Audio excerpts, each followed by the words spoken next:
ठीक है जी। अस्सलाम वालेकुम। अब हम लेक्चर के अगले हिस्से का आगाज़ करते हैं जो कि है 99 पार्ट बी। इस हिस्से में एक तो हम परचेज सिस्टम हमने प्रीवियस लेक्चर में कवर किया था, उसके प्रैक्टिस क्वेश्चन को डिस्कस करेंगे और फिर उसके बाद हम नेक्स्ट सिस्टम स्टडी करेंगे, पेरोल सिस्टम। लेकिन अगर सेल्स सिस्टम और परचेज सिस्टम आप पढ़ चुके हैं और इनके की पॉइंट्स को, कंट्रोल एक्टिविटीज़ वाले की पॉइंट्स को याद कर चुके हैं, तो इंशाल्लाह आपको अब कोई प्रॉब्लम नहीं होगी बाकी के सिस्टम को भी समझने में, क्योंकि बाकी के सिस्टम भी इसी स्टाइल के ऊपर बिल्ड किए गए हैं, इसी थीम के ऊपर बिल्ड किए गए हैं। पहले क्वेश्चन 7, ये किस सिस्टम से रिलेट कर रहा है? Purchase system. ज़हन में रखिएगा, हमने हर सिस्टम में 3 कॉलम रखे हुए हैं। पहला है कंट्रोल ऑब्जेक्टिव्स, दूसरा है कंट्रोल एक्टिविटीज और तीसरा है टेस्ट ऑफ कंट्रोल्स। इनमें आपने फ़र्क रखना है, ठीक है। कंट्रोल ऑब्जेक्टिव्स में वो ऑब्जेक्टिव्स जनरल फॉर्म में बताता है। कंट्रोल एक्टिविटीज़ में नॉर्मली वो स्पेसिफिक एक्टिविटीज़ बता रहा होता है जिसमें डॉक्यूमेंट्स का जिक्र भी अमूमी तौर पे होता है। और टेस्ट ऑफ कंट्रोल ऑडिटर के पॉइंट ऑफ व्यू से, ठीक है। कंट्रोल ऑब्जेक्टिव या कंट्रोल एक्टिविटीज़ मैनेजमेंट से रिलेटेड है और टेस्ट ऑफ कंट्रोल वाला हिस्सा जो है वो ऑडिटर। ये अहम बातें आपने जहन में रखनी है। और अभी तक मैंने आपको जो 2 सिस्टम करवाए हैं और जो आज का सिस्टम भी होगा, इसमें भी यही चीज़ आपको सिखाऊंगा कि आपने कंट्रोल ऑब्जेक्टिव्स को पढ़ना है और समझना है। समझने से फ़ायदा ये होता है, पता चल जाता है इस डिपार्टमेंट में एक्टिविटीज़ क्या हो रही हैं, कंट्रोल एक्टिविटीज़ क्या उसी ऑब्जेक्टिव से रिलेट कर रही हैं, ठीक है। कंट्रोल ऑब्जेक्टिव क्लियर होना तो आपको पता चल जाता है कि ये वाली कंट्रोल एक्टिविटीज़ इस जगह पे आनी चाहिए, ये इसके ऑब्जेक्टिव से रिलेट करते हैं। कंट्रोल ऑब्जेक्टिव को पढ़ना भी है और क्या कहा था, याद भी करना है, सॉरी, पढ़ना है, याद नहीं करना। और कंट्रोल एक्टिविटीज़ में पढ़ना है और सिर्फ बोल्ड वालों को याद करना है, और टेस्ट ऑफ कंट्रोल्स को ना पढ़ना है ना याद करना है। आज भी यही, कंट्रोल ऑब्जेक्टिव्स को आपने 2-3 दफ़ा पढ़ना है, कंट्रोल एक्टिविटीज़ को पढ़ना है और सिर्फ की पॉइंट्स को याद करना है, टेस्ट ऑफ कंट्रोल्स को इग्नोर, क्योंकि वो स्किल डेवलप करनी है। अभी आपको लग रहा होगा पता नहीं आधा काम सर छुड़वा रहे हैं, हालांकि उसी वो टेस्ट कंट्रोल एक्टिविटी खुद से बताती है क्या टेस्ट ऑफ कंट्रोल क्या होगा, मुझे कैसे टेस्ट करना है। तो सिर्फ स्किल हमने बनानी है, असल चीज़ के ऊपर काम करवाना जो केस स्टडी में काम आएगी, जो एग्जाम में काम आएगी, वो क्या है, कंट्रोल एक्टिविटीज़ के कीवर्ड्स। लेकिन एग्जाम में याद रखें, रिप्रोडक्शन का क्वेश्चन अगर पूछेगा ना तो आपने सेंटेंस फॉर्म में लिखना है, ये जनरल रूल है। क्वेश्चन 7 कह रहा है ABC industry does not have appropriate controls on the purchase system. अच्छा, ये जरा परचेज सिस्टम को अंडरलाइन कीजिए। क्वेश्चन में आपने बड़े ध्यान से ये देखना है, रिप्रोडक्शन के क्वेश्चन में वो सारे सिस्टम की बात कर रहा है कि किसी स्पेसिफिक डिपार्टमेंट की। यहाँ पे मुझे बताइए, सारे सिस्टम की बात कर रहा है कि किसी स्पेसिफिक डिपार्टमेंट की परचेज। ओ, इसका मतलब है आपको अगर ऑर्डर डिपार्टमेंट से पॉइंट मिले उस वहाँ से भी निकाल लें, अगर आपको रिसीविंग डिपार्टमेंट से पॉइंट मिले वहाँ से भी निकालें, अगर आपको बिलिंग से मिले काउंट के क्योंकि पूरे सिस्टम के बारे में उसने पूछ लिया, तो ये तो हमारे लिए अच्छा हो गया। सिस्टम में कहीं से भी पॉइंट उसको निकाल के दे सकते हैं। अब पॉइंट कौन से निकालने, कह रहा है what errors and miss appropriations में अकर इन दिस केस एक्सप्लेन। बताइए आप अगर परचेज सिस्टम उनका कंट्रोल्स नहीं है परचेज सिस्टम पे, क्या क्या एरर्स या फ्रॉड हो सकते हैं। इसका रूल बड़ा सिंपल है, हालांकि आप समझ रहे होंगे कि ये तो हमने पढ़े नहीं कंट्रोल रिस्क या क्या प्रॉब्लम्स हो सकती हैं। तो देखें, अगर अच्छे कंट्रोल्स एक्टिविटीज होंगे, अच्छे कंट्रोल एक्टिविटीज अगर होंगे तो कंट्रोल फायदा क्या होगा, कंट्रोल ऑब्जेक्टिव मीट होंगे। और अगर अच्छे कंट्रोल एक्टिविटीज नहीं होंगे कंट्रोल एक्टिविटीज मीट नहीं होंगी। कब खाली है दोनों? अच्छा पहले बता था। नहीं चले तो परचेज तो हमने, लेकिन हमने यहाँ पे क्या देख रहे हैं, एरर्स या मिस एप्रोप्रिएशन कौन सी होंगी? तो कौन सी होंगी एरर्स या मिस एप्रोप्रिएशन? आपने इन कंट्रोल ऑब्जेक्टिव्स को ही देखिए, अगर ये कंट्रोल एक्टिविटी सही नहीं परफॉर्म हो रही, वो कह रहा है कि कंट्रोल परचेज सिस्टम पे फारग है, तो क्या प्रॉब्लम हो सकती है भाई? ये ऑब्जेक्टिव्स अचीव नहीं होंगे। इसका मतलब है कंट्रोल ऑब्जेक्टिव्स को ही नेगेटिव सेंस में आपने लिख देना है। जैसे अगर purchases are recorded only for good services are received, ये है अगर कंट्रोल स्ट्रांग होंगे, आप क्या लिखेंगे? परचेजेस में be recorded without receiving goods or services. Good या सर्विस रिसीव हुई नहीं, परचेज रिकॉर्ड कर ली, ये लो चीज आई नहीं, पैसे देने पड़ जाएंगे, ठीक है। अच्छा अब बताइए क्या कंट्रोल्स वीकनेस या रिस्क हो सकते हैं, और कंट्रोल रिस्क क्या हो सकते हैं बताइए इसमें? Purchase invoices are not correctly and are may be incompletely recorded, are may be incomplete। अच्छा और क्या हो सकता है?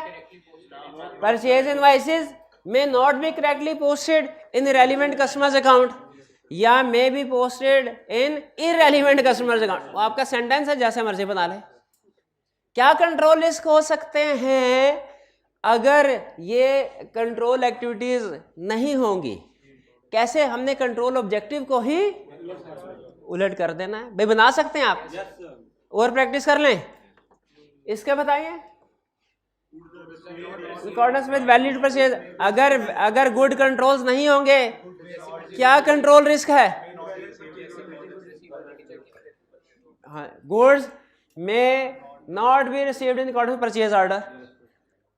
तो आपने ये देखा कि अगर आपको कंट्रोल ऑब्जेक्टिव पता है ना, तो उसके कंट्रोल रिस्क जो है उसके वो आप बना सकते हैं। यानी कंट्रोल रिस्क के मुराद कि क्या क्या प्रॉब्लम्स फेस करना पड़ेंगी कंट्रोल्स वीक होने की वजह से, और वो कंट्रोल ऑब्जेक्टिव से बन जाते हैं। अब इसकी अलग से लिस्ट याद करने की जरूरत तो नहीं है, ये स्किल है जो डेवलप होगी आप में, ठीक है। इसी तरीके से कंट्रोल से टेस्ट ऑफ कंट्रोल बनाने की स्किल भी है। जैसे कंट्रोल ऑब्जेक्टिव से कंट्रोल रिस्क बनाने की ये स्किल थी ना, कि उसी को नेगेटिव, वो कहे कंट्रोल्स नहीं है अच्छे, तो बताइए इस डिपार्टमेंट में क्या कुछ हो सकता है गलत? तो भाई कंट्रोल ऑब्जेक्टिव सारे उलट हो जाएंगे। ये भी एक स्किल थी, सीख ली आपने आसानी से। अब आगे अगर पेरोल के सिस्टम में यही क्वेश्चन पूछे कि पेरोल सिस्टम में कंट्रोल्स गुड नहीं है, बताइए क्या एरर्स या मिशन हो सकते हैं? बता देंगे। कैश एंड बैंक में पूछ लिया उसने कि कैश सिस्टम में अगर कंट्रोल सही नहीं है, इन्वेंट्री सिस्टम में अगर कंट्रोल सही नहीं है, बताइए क्या एरर या मिस एप्रोप्रिएशन हो सकती है? बता देंगे। अलहदा से सिखाने की जरूरत, यही स्किल है। अब देखिए अलहदा से लिस्ट याद करने की जरूरत नहीं, 2 मिनट में आपको पता चल गया। इसी तरीके से कंट्रोल एक्टिविटीज में भी, इसमें तो एक ही तरीका था, उसमें 3 टेक्निक्स है, तो 2 मिनट में नहीं होता, वो 10 मिनट लगते हैं उसमें। लेकिन टेक्निक आप सीख लेंगे, हर सिस्टम के टेस्ट ऑफ कंट्रोल बना सकते हैं, ठीक है। लेकिन पहले आपको फोकस करवा रहा हूं, जो ज्यादा अहम चीज है वो क्या है? कंट्रोल एक्टिविटीज के की पॉइंट्स और कंट्रोल ऑब्जेक्टिव्स को रीड करना। क्लियर? इसमें कोई प्रॉब्लम तो नहीं? अब आगे चलते हैं, ये केस स्टडी है हमारे पास परचेज सिस्टम की।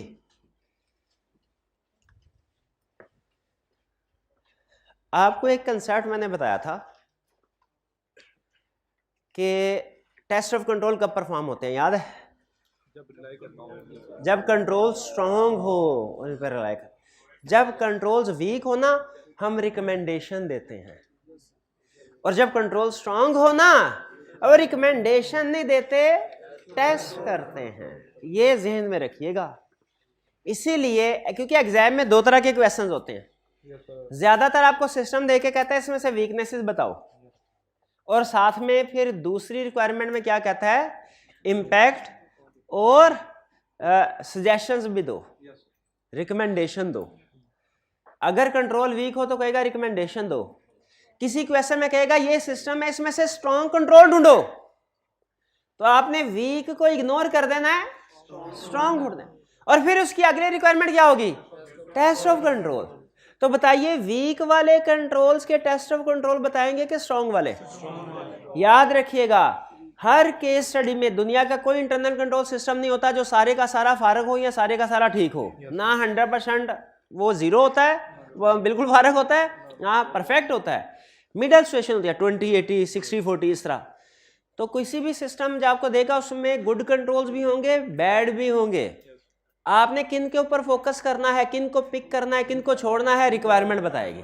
अगर रिक्वायरमेंट में है वीक कंट्रोल्स तो गुड को छोड़ के वीक को पिक करना है। क्वेश्चन में अगर वीकनेस बोलेगा, अगर क्वेश्चन में बोलेगा कि मुझे स्ट्रेंथ इन कंट्रोल बताओ तो स्ट्रॉन्ग कंट्रोल पिक करने हैं, वीक को इग्नोर करते हैं। Requirement, identify the weakness in internal control system of AL and their possible effect and give your recommendation to AL। तीन चीजों को अंडरलाइन करें। किस किस को? वीकनेस और पॉसिबल इफेक्ट और रिकमेंडेशन। इसका मतलब है हमने शुरू में से तीन चीजें बतानी है, लेकिन आपको पता है डोर का एक सिरा हमारे हाथ आ जाए ना तो उसको रोल ओवर करते हुए दूसरे सिरे तक पहुंच ही जाते हैं।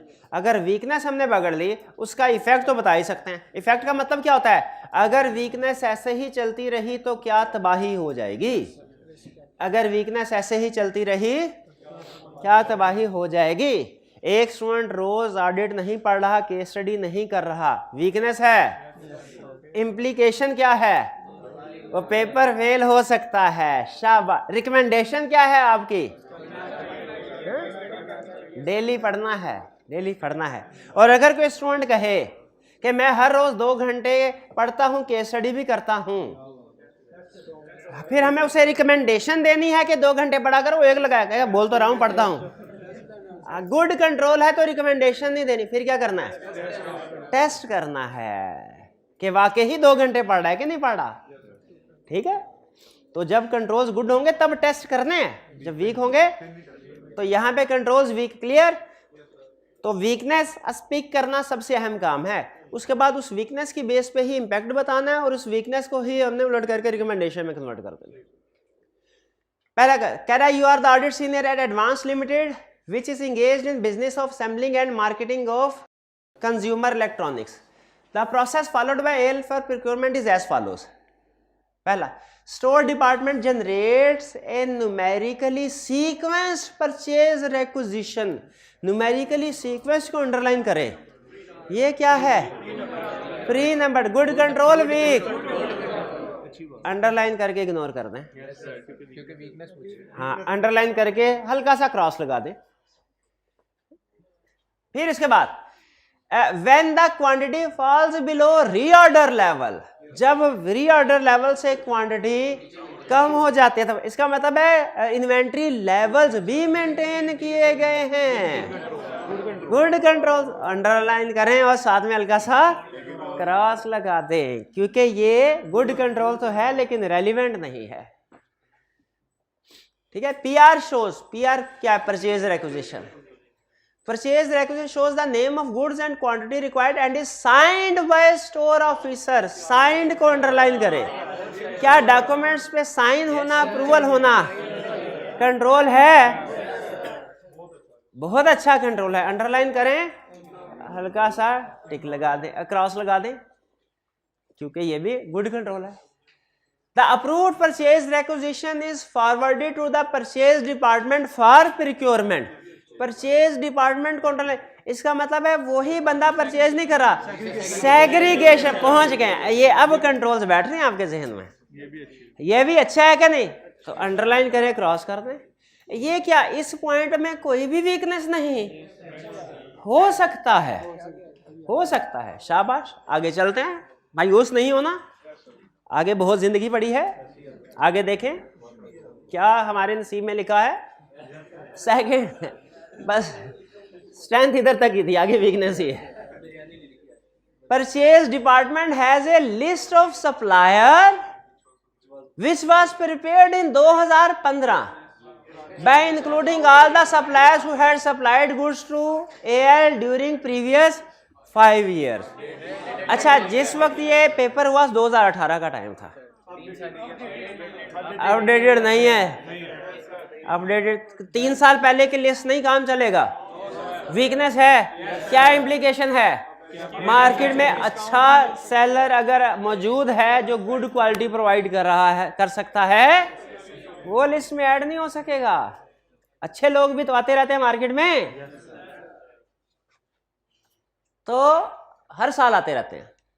लेटर सम सप्लायर्स वर एड, तो ये वीकनेस आ गई ना, अंडरलाइन कर लें, ये इन 2015 को अंडरलाइन कर लें, या जिसको आप मुनासिब समझे, जिसे पता चल जाए कि पुरानी लिस्ट है 15, और इसके साथ टिक कर ले। इसी को तो ढूंढना था। अच्छा, टिक क्रॉस का मतलब गुड कंट्रोल बैड कंट्रोल नहीं है, रिक्वायरमेंट के मुताबिक रेलिवेंट इररेलिवेंट है, ये रेलिवेंट हो गया। ठीक है, फिर इसका रिकमेंड क्या करते हैं? रिकमेंडेशन दे, list should be updated regularly, on regular basis या on annual basis, yearly basis. ठीक है। Later some suppliers were added to the list on the recommendation of the store manager. Access है, देखा? Store manager भाईजान, जैसे वो store clerk कर रहा था, क्या कर रहा था वो? अप्रूव कर रहा था क्रेडिट में, केस स्टडी में क्लर्क, यहाँ पे स्टोर मैनेजर सप्लायर्स को ऐड कर रहा है, तो वो हर अपने भाई को ऐड करवा दिया होगा उसने, छोटे भाई को, बिल्कुल। तो यहाँ पे कंट्रोल वीकनेस क्या है कि suppliers list is updated on recommendation of store laser. और इफेक्ट क्या हो सकता है इसका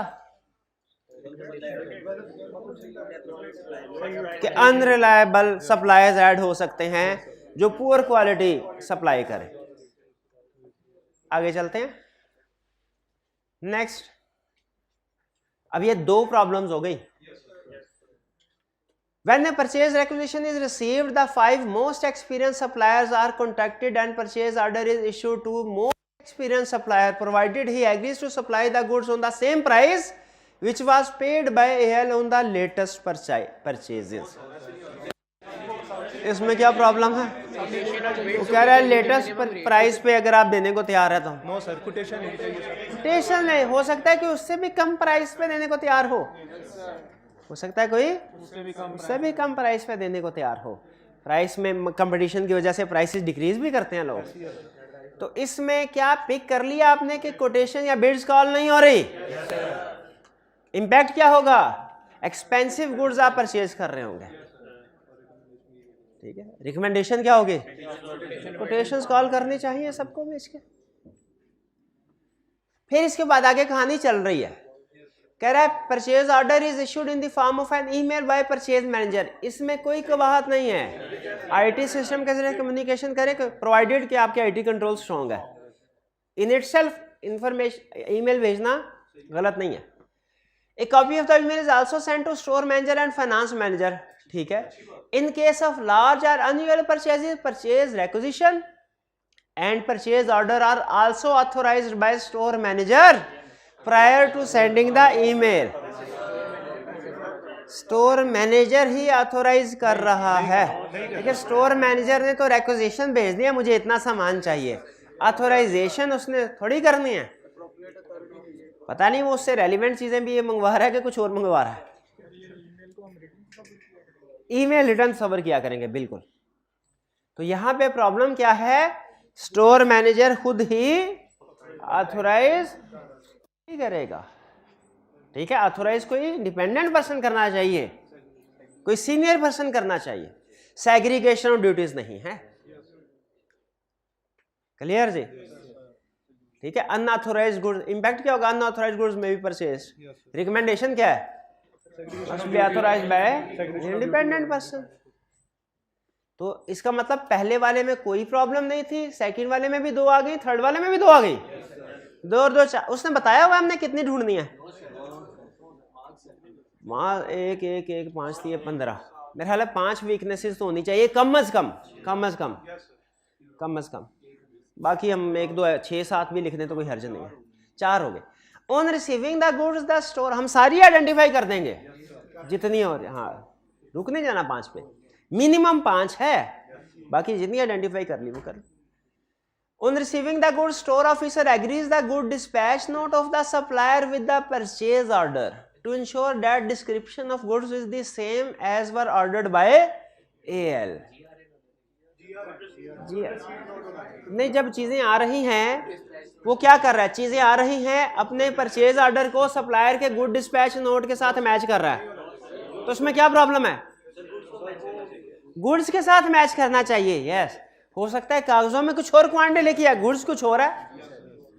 हमें सप्लायर का गुड डिस्पैच नोट देखना चाहिए, अपने परचेज ऑर्डर से मैच करना चाहिए कि जो गुड्स हैं वो गुड्स रिसीव हुई है वो गुड्स से मैच करो, या अपने गुड्स शीट नोट से मैच, अपनी डॉक्यूमेंट से मैच करो ना।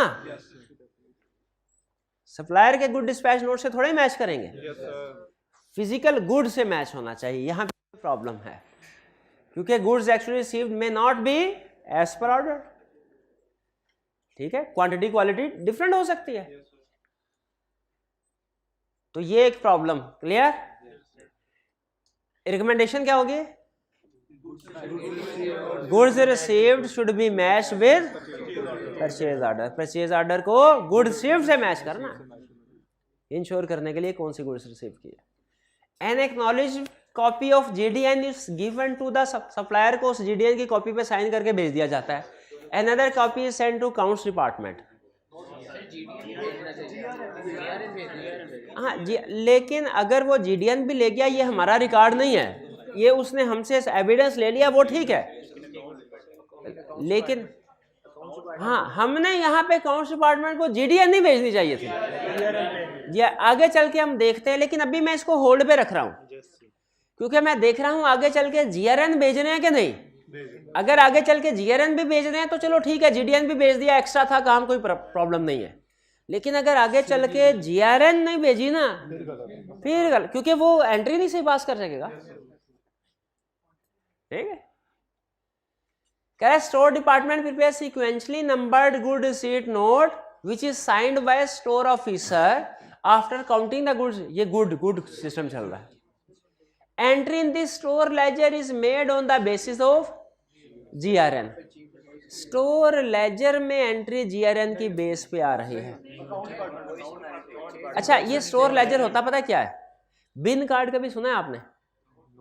बिन कार्ड नहीं सुना? इन्वेंट्री कार्ड सुना है? ये इन्वेंट्री कार्ड है। इन्वेंट्री कार्ड हमारे डबल एंट्री सिस्टम का हिस्सा नहीं होता। इन्वेंट्री कार्ड हमारे, इसलिए अगर इसमें एंट्री हो रही है, सही हो रही है, लेकिन ये हमारे डबल एंट्री सिस्टम का हिस्सा नहीं, GL सिस्टम का हिस्सा नहीं, समझ रहे हैं ना? जैसे वो सब्सिडरी लेजर होता है डेटर्स का क्रेडिटर्स का, वो भी हमारे सिस्टम का हिस्सा नहीं है, रफ वर्किंग है, ये भी रफ वर्किंग है, इसमें कोई वीकनेस नहीं है। इस 6 में on receiving invoices purchase is recorded by accounts department after comparing the quantity received as per GDN with PO and the invoice। हाँ जी, यहाँ पे GDN की बजाय उसे कंपेयर GRN के साथ करना। इसका मतलब है GRN की बेस पे नहीं बन रही, GRN की बेस पे होना चाहिए था। और दूसरा देखिए, जो एंट्री कर रहा है वो इनवाइस की बेस पे कर रहा है। जब इसके पास invoice on receiving the invoice, हालांकि हाँ सेल, हालांकि इसकी एंट्री किसकी बेस पे होनी चाहिए? GRN की बेस पे। ये वीकनेस सामने आ गई आपके कि यहाँ पे अकाउंट्स डिपार्टमेंट वाले को एंट्री किस इनवाइस की बेस पे करनी चाहिए? GRN की बेस पे। GRN वो नहीं कर रहा, किसकी बेस पे कर रहा है? एंड पे कट ऑफ एरर आ जाएगा। क्लियर? ये कितने वीकनेस सामने आई?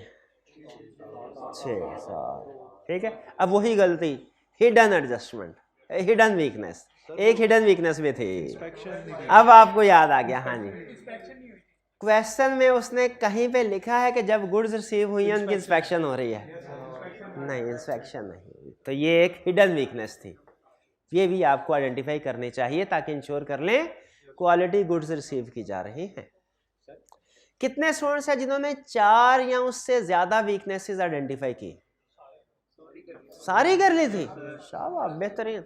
अच्छा मुझे ये बताइए, इसमें अब इतना को आपको प्रैक्टिस हो गई होगी। इस क्वेश्चन को सॉल्व करने के लिए क्या रटा लगाना जरूरी है? नहीं, सिर्फ वो आपका कंट्रोल एक्टिविटीज याद होना। आप ये और 90% इसी तरह होगा, 90% केस स्टडी चांसेस है और वो इसी तरीके से इंशाल्लाह सॉल्व। हाँ, ये प्रॉब्लम आपको आएगी कि क्वेश्चन में 8 है आप 6 की, क्वेश्चन में 5 है आप 4 आइडेंटिफाई, ये प्रॉब्लम हमेशा रहेगी, लेकिन ये इनहेरेंट लिमिटेशन है।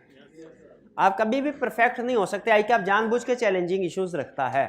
अगर आपने 80% तक पॉइंट मैच कर लेना केस स्टडी के पॉइंट भी, वर्ड्स तो आपको पता है कभी वर्ड सिर्फ रटे वाले क्वेश्चन के मैच होते हैं, केस स्टडी के वर्ड्स कभी मैच नहीं होते। केस स्टडी में हमने कंसेप्ट या वैलिड पॉइंट्स को मैच करना होता है।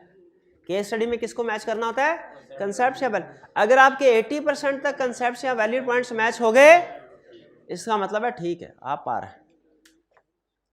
क्लियर? अच्छा, अब पेरोल सिस्टम आपकी इसके बाद क्लास है? किस वक्त? 11:30 है ना, तो लेक्चर चला लें, आगे कोई कबाहत तो नहीं है? हाँ, अपलोड कर देंगे। हाँ, अगर कोई जाना चाहे तो अपलोड कर देंगे, ठीक है। और सीला वाले जो स्टूडेंट्स हैं कोई वो उनको भी एडजस्ट कर लेंगे कहीं। हाँ, आज उनको भी बढ़ा दें, उनको किसी दूसरे कमरे में फिलहाल बिठा दें, सीला के जो स्टूडेंट्स हैं सिर्फ, नहीं लाइब्रेरी में, हाँ, या हाइब्रिड में बैठना चाहें तो चला लें आज ये। अच्छा, टोटल टाइम कितना हो गया मुझे ये बताइए, इफेक्टिव घंटे ब्रेक निकाल के।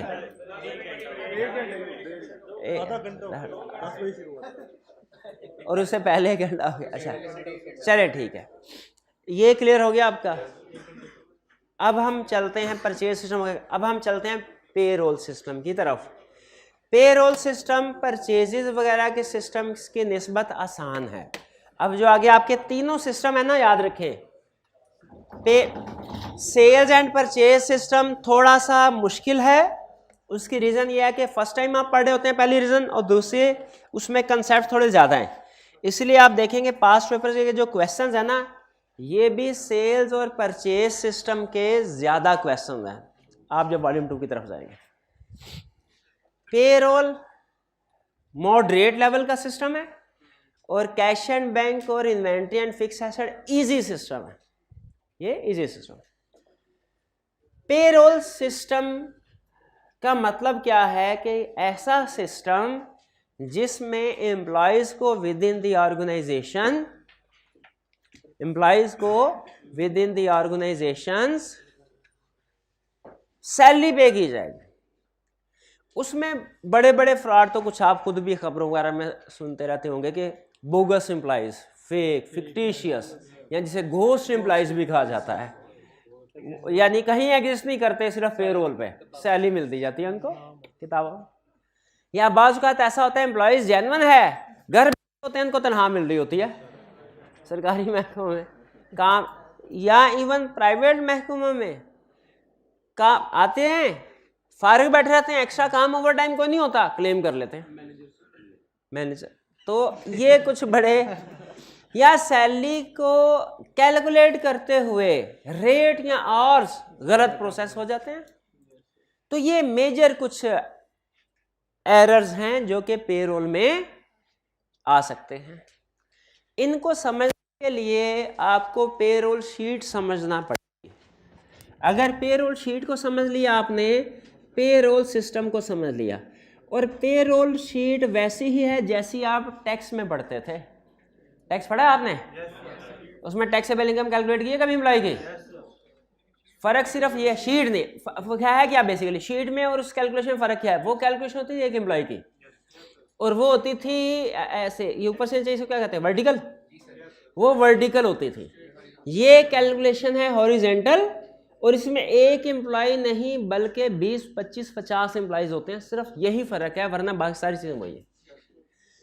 किसी भी पेरोल शीट का फॉर्मेट ये है, सबसे पहले सीरियल नंबर होता है 1 2 3 4 5, एम्प्लॉयज का नाम mister A, mister B, mister C, D, E. फिर इसके आगे जितने आवर्स उसने काम किया है वो आवर्स लिखे जाते हैं। फॉर एग्जाम्पल 200, रेट लिखा जाता है ₹50 पर आवर। आगे उसके बेसिक पे आ जाएगी, बेसिक अलाउंसेस ऐड होंगे। अलाउंसेस क्या हो सकते हैं? House rent allowance, medical allowance, वो ऐड होंगे, ग्रॉस पे आ जाएगी। फिर अच्छा, डिडक्शंस दो तरह की होती हैं। एक वो डिडक्शन जो एम्प्लॉय से पूछ के डिडक्ट करते हैं वरना डिडक्ट नहीं करते, उसे कहते हैं वॉलंटरी डिडक्शन, जैसे लोन की रीपेमेंट, जैसे ग्रेचुटी की डिडक्शन। और एक वो डिडक्शन जो एम्प्लॉय कहे या ना कहे डिडक्ट करनी होती है, उसे कहते हैं स्टैट्यूटरी डिडक्शन, जैसे टैक्स। तो डिडक्शन दो तरह की है, एक स्टैट्यूटरी, एक वॉलंटरी। डिडक्शन के बाद नेट पे आ जाती है, ये कैलकुलेशन हो जाती है, नेट पे टोटल ये बन जाता है। इस शीट को अप्रूव करके सीएफओ के हवाले किया जाता है। सीएफओ इस लिस्ट की बेस पे एक ट्रांसफर लिस्ट बनाता है या चेक लिस्ट बनाता है कि हर एम्प्लॉय का ये जो नेट पे आ रहा है ना, या तो डायरेक्टली इसके बैंक अकाउंट में डिपॉजिट करवा दो, या दूसरा तरीका चेक दे दो, या तीसरा तरीका भी होता है, अगर टैक्स वाले ने पता नहीं क्या 25-30 हज़ार है, 25 हज़ार से कम है तो कैश भी दे सकते हो, कैश भी दे सकते हो, वरना चेक या बैंक ट्रांसफर। ठीक है, हमारी ऑर्गेनाइजेशन में बैंक ट्रांसफर है। हाँ, जो टीएस वगैरह होते हैं इनको कैश के जरिए पेमेंट हो। आप भी जब फॉर्म में जाएंगे आर्टिकल्स नहीं, आपका अकाउंट खुलवा लेंगे वो। हाँ, 2-4 हज़ार हाँ जी, फर्क है। तो ये 3 तरीके, भाई ये समझ आ गया आपको सिस्टम। अब सुनिए, पेरोल सिस्टम 4 हिस्सों में डिवाइडेड है। परचेज सिस्टम कितने हिस्सों में डिवाइडेड था? सेल्स सिस्टम कितने हिस्सों में डिवाइडेड? पेरोल सिस्टम भी 4 हिस्सों में डिवाइडेड। पहला हिस्सा है calculation of gross wages and salaries. दूसरा हिस्सा है हमारा calculation of taxes and other deduction. तीसरा तरीका है पेमेंट, तीसरा स्टेप है पेमेंट। और फोर्थ रिकॉर्डिंग, यानी calculation of wages and salaries, फिर कैलकुलेशन ऑफ डिडक्शन, फिर पेमेंट, और फिर इस सारे का जीएल में रिकॉर्ड। अब ये देखेगा, पेरोल शीट समझ आ गई आपको क्या होती है? इसमें एम्प्लॉइज की तादाद बढ़ती जाएगी, बाकी कैलकुलेशन वही जैसे टैक्स में थी। पहली चीज, क्या आप एग्री करते हैं अगर ये पेरोल सही बनी है? क्योंकि सैलरीज अकाउंट में जो एंट्री जाएगी वो इसी पेरोल की बेस पे जाएगी। क्या आप एग्री करते हैं कि जो पेरोल ठीक है तो सैलरीज एक्सपेंस भी ठीक होगा? इसका मतलब है हमारे ऑडिट का पूरा फोकस जो है ना पेरोल के अंदर, इस पेरोल शीट के ऊपर है। ये सही तो पेरोल एक्सपेंस है। अब इसको वेरीफाई करना है हमने, इसको वेरीफाई कर लिया, सारे पेरोल के ऑडिट में सारे कंट्रोल्स में इससे रिलेटेड ही बात करेंगे हम। ये पेरोल शीट सही बन रही है कि नहीं ये देखना, इसको 4 हिस्सों में डिवाइड किया जाता है। पहला हिस्सा कौन सा था? Calculation of gross wages and salary. ये हिस्सा है यहां से लेके यहां तक, ये है पहला पार्ट। डिडक्शन सही है कि नहीं? नेट पेमेंट की कैलकुलेशन सही है कि नहीं? पेमेंट और पेमेंट ठीक हो गई कि नहीं? ठीक है, ये तीसरा। और फिर इसके बाद जीएल में रिकॉर्डिंग इस सारी शीट की। जीएल रिकॉर्डिंग इसलिए जरूरी है क्योंकि ग्रॉस पे अलहदा अकाउंट में रिकॉर्ड होती है, डिडक्शंस के टी अकाउंट्स अलहदा होते हैं, नेट पे अलहदा होते हैं अकाउंट को। क्लियर? अब हमने देखे इस पेरोल शीट के 4 हिस्से किए, हर हिस्से से रिलेटेड हमने डिस्कशन करनी है। बड़ी कॉमन सेंस है, कॉम्प्लेक्स नहीं है। आपको थोड़ा सा सिस्टम बता दूं। पहले पेरोल शीट आ गई, अब प्रैक्टिकली सिस्टम कैसे चलता है। अब ये सिस्टम जो किताब में नहीं है वो बता रहा हूं। प्रैक्टिकली जब कभी किसी भी डिपार्टमेंट को एम्प्लॉय की ज़रूरत पड़ती है, तो जैसे परचेज सिस्टम में रूल था ना कि कोई डिपार्टमेंट अपनी मर्जी से नहीं चीज़ें खरीद सकता, सेंट्रलाइज सिस्टम होता है। उसी तरह यहाँ पे भी किसी डिपार्टमेंट को एम्प्लॉय की ज़रूरत है, जैसे ज़्यादा ज़रूरत पड़ती है फैक्ट्री वालों को, वर्कर्स वहाँ पे लेबर जो है ना वो दिहाड़ीदार मजदूर होते हैं, वो आते जाते रहते हैं, उनको लोगों की ज़रूरत पड़ती, तो वो खुद से हायरिंग नहीं करता। वहाँ पे जो फैक्ट्री सुपरवाइज़र है वो ह्यूमन रिसोर्स डिपार्टमेंट को कॉन्टैक्ट करता है। ह्यूमन रिसोर्स डिपार्टमेंट अखबार में इश्तिहार देता है, अगर तो फैक्ट्री में ज़रूरत हो तो उसके मुताबिक स्किल्स लिख देता है, अगर ऑफिस में ज़रूरत है तो उसके मुताबिक स्किल्स लिख लेता है कि अकाउंटेंट की ज़रूरत है वगैरह। फिर इसके बाद इंटरव्यू होते हैं, इंटरव्यू ह्यूमन रिसोर्स डिपार्टमेंट करता है, सिलेक्शन करता है, टेस्टिंग करता है, वो सारा सिस्टम मैनेजमेंट में आप पढ़ेंगे, वो हमारे ऑडिट पॉइंट ऑफ व्यू से ही रेलिवेंट है। जब कुछ कैंडिडेट्स को फाइनल कर लिया जाता है, उनके साथ एक लेटर साइन किया जाता है जिसे कहते हैं अपॉइंटमेंट लेटर। अपॉइंटमेंट लेटर उनको दिया जाता है, उस पर टर्म्स एंड कंडीशन होती हैं जॉब की, और प्लस ये लिखा जाता है आपकी सैलरी क्या होगी। अगर तो ऑफिस का एम्प्लॉइज है तो मंथली सैलरी लिखी गई होती है, और अगर वो एम्प्लॉय है फैक्ट्री वर्कर्स तो उसका आर्ली रेट लिखा होता है। शाबाश। एग्रीमेंट लिख के ह्यूमन रिसोर्स वाला एक कॉपी अपने पास रख लेता है, एक कॉपी एम्प्लॉय को दे दी जाती है, और फिर एम्प्लॉय को भेज दिया जाता है उसके रेलिवेंट डिपार्टमेंट में, जैसे फैक्ट्री। अब ह्यूमन रिसोर्स डिपार्टमेंट एक कॉपी अपने पास रखेगा इस लेटर, और एक कॉपी आगे पेरोल डिपार्टमेंट भेज देगा। पेरोल डिपार्टमेंट का काम है उसने पेरोल प्रिपेयर करनी है, तो एक कॉपी उसको भेजने के दो मकसद हैं। एक मकसद तो ये है कि ये एम्प्लॉई आज से आ गया, इसकी पेरोल स्टार्ट कर दो, और दूसरा यहाँ पे जो रेट लिखा हुआ है ना इसके मुताबिक पेरोल स्टार्ट करनी है। अब बंदा पहुंच गया जो वर्कर था फैक्ट्री वाले ने उसे लगा दिया काम पे। अब फैक्ट्री वाला ये डॉक्यूमेंट्स जेल में रखिएगा, ह्यूमन रिसोर्स मैनेजमेंट ने सबसे अहम डॉक्यूमेंट क्या जनरेट की थी ह्यूमन रिसोर्स डिपार्टमेंट ने? अपॉइंटमेंट लेटर, जिस पर टर्म्स एंड कंडीशन लिखी थी, पॉइंट जेल में रखिएगा। फिर इसके बाद जब फैक्ट्री सुपरवाइजर के पास में जो आ जाता है, फैक्ट्री सुपरवाइजर उस बंदे से जो भी उसने काम लेना है काम लेता है। फैक्ट्री सुपरवाइजर हर एम्प्लॉय का एक कार्ड रखता है अपने पास, जिसे कहते हैं टाइम कार्ड। हर एम्प्लॉय का अलग-अलग होता है, हर महीने का अलग-अलग होता है कि ये एम्प्लॉय किस दिन आया, किस दिन छुट्टी की, जिस दिन आया टाइम इन कितना था, टाइम आउट कितना था, टोटल आवर्स कितने वर्क हुए। ओवर टाइम हो तो वो 11-12 घंटे, रेगुलर स्टैंडर्ड टाइम है तो 8 घंटे बन जाएंगे। मंथ एंड के ऊपर सुपरवाइजर ने ये सारे टाइम कार्ड साइन करके पेरोल डिपार्टमेंट भिजवा देने। अब जरूरी है कि ये सारे time card sequentially pre numbered हों ताकि दरमियान में कोई मिसिंग ना हो। दूसरा जरूरी है साइंड बाय सुपरवाइजर हो, एम्प्लॉय खुद साइन करके ना भेज रहा हो, वरना वो लेट भी आएगा तो कहेगा मैं टाइम पे आया हूं।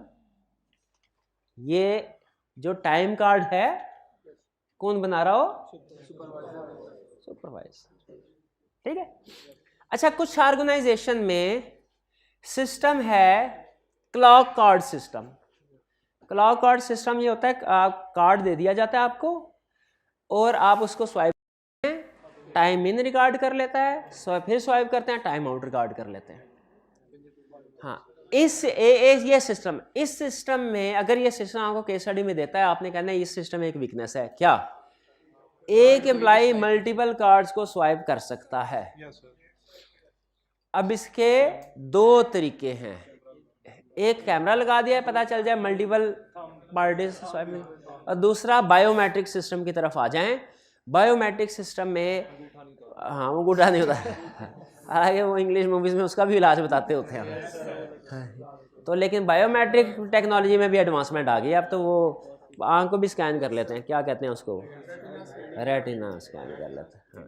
अब तो मोबाइल भी शायद कुछ आ गए हैं ऐसे रेटिना स्कैन के जरिए। हाँ बिल्कुल, तो सिस्टम बहरहाल है। क्लॉक कार्ड सिस्टम जो है इसमें वीकनेस है, ये क्लियर होगी बात आपको, क्लॉक कार्ड सिस्टम है। अच्छा, अब आगे चलते हैं, कहानी को आगे लेके चलते हैं। अब देखिए किस जगह पे थे हम, कि फैक्ट्री वर्कर ने टाइम कार्ड सारा साइन करके पेरोल डिपार्टमेंट में भेजा। अब पेरोल डिपार्टमेंट कौन से बैठा था, इसके पास दो डॉक्यूमेंट्स आ गए हैं। कौन कौन से? अपॉइंटमेंट लेटर उधर से आ गया ह्यूमन रिसोर्स की तरफ से, टाइम कार्ड।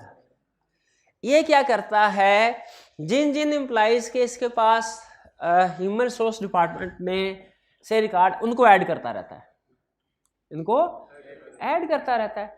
और ह्यूमन रिसोर्स डिपार्टमेंट जिन एम्प्लॉइज को कहता है कि जी वो छोड़ के जा चुके हैं, उनको डिलीट कर देता है।